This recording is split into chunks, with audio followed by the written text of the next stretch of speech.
We arrived in Darjeeling in early May 2010, after days of moving steadily north across Bengal. By the time we reached the hills, the heat of the plains had fallen away, replaced by cool air, mist, and the quiet sense that we had entered a different world. Darjeeling sits along a narrow ridge at the edge of the Himalayas, looking out toward the vast plains below and the high mountains beyond. On clear mornings, if you're lucky, you can see Kanchenjunga, the world's third highest mountain, rising in the distance, silent, immense, and strangely close. But Darjeeling was not always a mountain town. Before the 19th century, this region was sparsely populated, moving between the influence of Sikkim, Nepal, and Bhutan. The area was largely forested, with small settlements and trade routes passing through the hills rather than stopping here. Everything changed in the 1830s.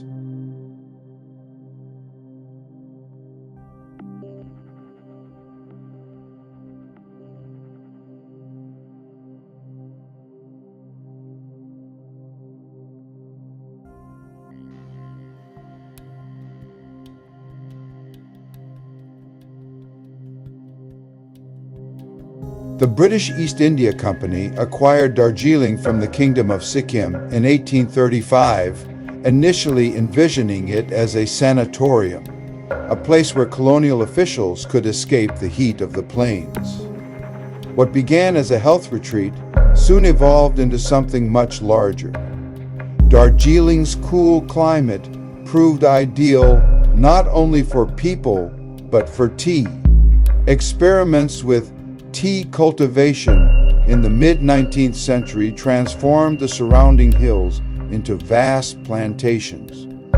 By the late 1800s, Darjeeling tea had become a global export, prized for its delicate flavor and tied inseparably to the town's identity. Walking through Darjeeling today, you feel that layered history everywhere. Colonial-era buildings still line the ridges and slopes, many repurposed, many weathered by time and monsoon rains.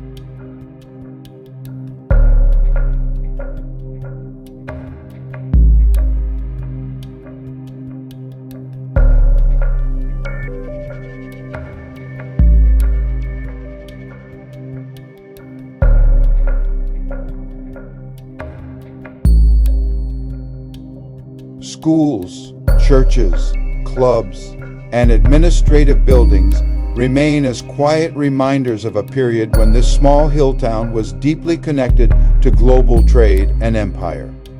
At the same time, Darjeeling is unmistakably Himalayan. The population reflects centuries of migration and movement. Nepali-speaking communities, Tibetans, Lepchas, Bengalis, and others, all shaping the cultural fabric of the town. Prayer flags flutter beside colonial railings. Tea workers move through the streets alongside school children and traders. One of the most distinctive features of Darjeeling is its railway. The Darjeeling Himalayan Railway, often called the toy train, was completed in the late 19th century to link the plains with the hills. The narrow-gauge track climbs gradually, looping and zigzagging its way upward. An engineering solution that feels almost playful, but was revolutionary for its time. Even in 2010, the train still runs, not because it's fast or efficient, but because it's woven into the identity of the place. It moves slowly, whistles echoing through the mist, reminding everyone that Darjeeling was built on patience. As we walk through town, Darjeeling feels both busy and restrained. Markets hum with activity, vegetables, fruit, clothing, tea leaves changing hands. At the same time, there's a softness to the pace. People pause, conversations stretch. The weather seems to insist on a slower rhythm.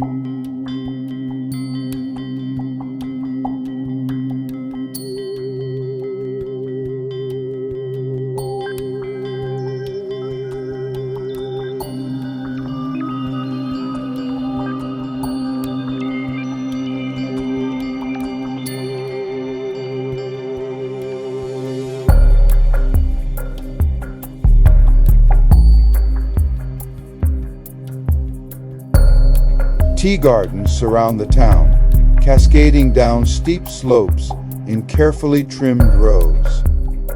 For generations, tea workers have shaped this landscape by hand, creating one of the most recognizable agricultural patterns in the world. Yet the beauty of Darjeeling is never polished.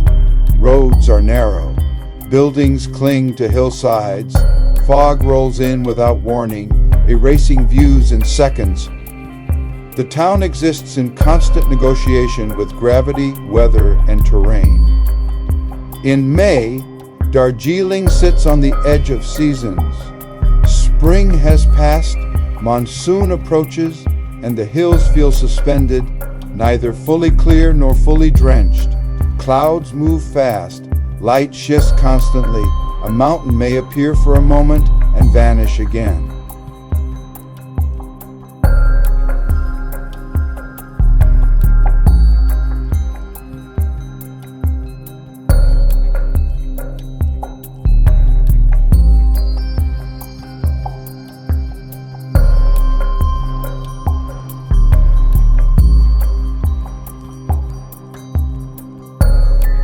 This unpredictability is part of Darjeeling's character. Unlike destinations designed for spectacle, Darjeeling doesn't promise views on demand. It asks for patience, and when it offers something, a break in the clouds, a sudden glimpse of the Himalayas, it feels earned. For us, Darjeeling was not just a destination, but a threshold. Here, the plains finally give way to the mountains. Here, the journey transitions from roads and buses to monasteries, higher passes, and eventually trekking trails. Darjeeling holds that moment of pause, a place to adjust, not just to altitude, but to a different way of moving through the world.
संयुक्तं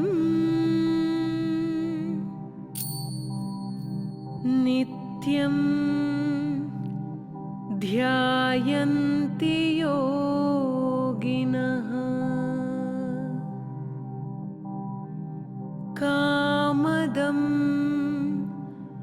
मोक्षदं चैव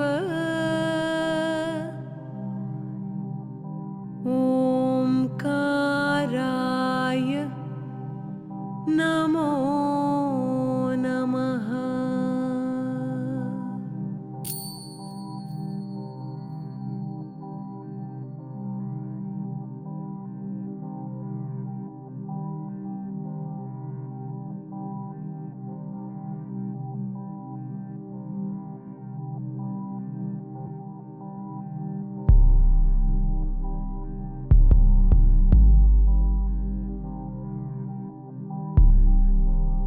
As we walk through the town in May 2010, we're aware that Darjeeling has been many things over time. A forested ridge, a colonial retreat, a tea capital, a crossroads of cultures, and now it's simply where we are, standing at the edge of the Himalayas, preparing to go further.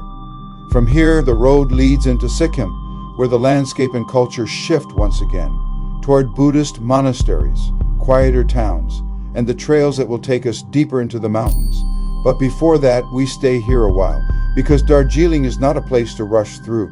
It's a place to wait, for the clouds to lift, for the light to change, and for the mountains to decide whether to reveal themselves. This is Darjeeling, as we experienced it in May 2010.